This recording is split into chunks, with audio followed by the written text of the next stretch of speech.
अदा ॿुधो अदा मुंहिंजी दिलि चए थी अॼु होटल जी मानी खाओ मुंहिंजी दिलि न चवंदी मां इंसान आहियां पैसा अथई जेब में पैसा मूं वटि रुपयो ई कोन्हे बाबे वटि त हूंदा अड़े शकी कोन पई थिए मूं वटि काॾो आया पैसा अदा हिकिड़ी ॻाल्हि मुंहिंजे ज़हन में अची वई इहो साम्हूं मोटरसाइकिल वारो अचे थो न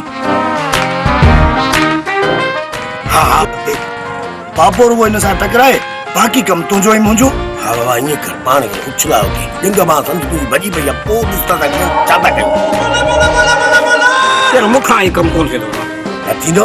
कयूं असांखे न थींदो कीअं न थींदो करिणो पवंदो बाबा बच्चे जी मेल अथई हुनखे बादाम न खाराईंदे या भला हा बच्चे खे कीअं बादाम खाराईंदो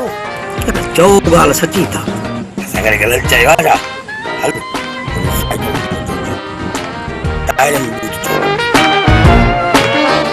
थोड़ी मोटरसाइकिल टायर में छो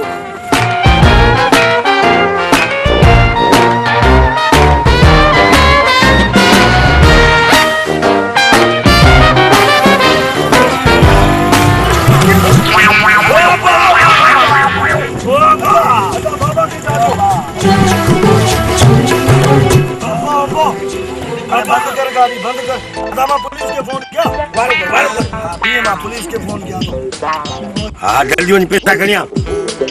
पुलिस वठी घर भी आईंदो मां समझी अरे मुझे सिंगी निकड़ो पी मुझे बोरी किरी पई आए हिकड़ो पी हिना जी में हिकड़ो लिखला ॾिसी न थो हेॾो सारो बाबो मो पियो आहे असांजो आहे बि हिकिड़ो ठीकी लॻो पियो असांजो अधो चए पियो न एनआईसी में हिकिड़ो पी आहे न कयां छा अब त कर तूं त मुंहिंजा पंहिंजा सेखारे मन बि पाण मुंहिंजे मथां इस्तेमालु थींदा तव्हां पुलिस खे फोन न कयो अस्पताल में खड़ा अहिड़ी ॻाल्हि न आहे जेके पैसा लॻाओ भरींदो हा जल्दी वञी पैसा खणी आ पुलिस वठी घर ते बि आणींदो मां ख़बर न हेॾो सारो बाबो असांजो मरी वियो आहे असां ॿियो बाबो किथां ईंदो फिलहाल मुझे 1000 रुपया तव्हां खे ॾियां थो बस रखंदो जा कर जेके पैसा थी दे ॿिया जल्दी खणी आ दे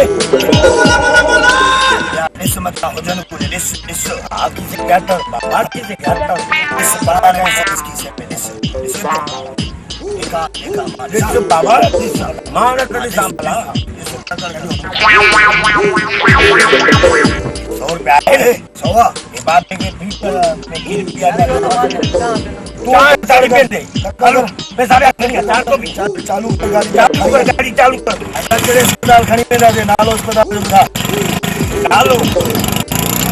भाई उठ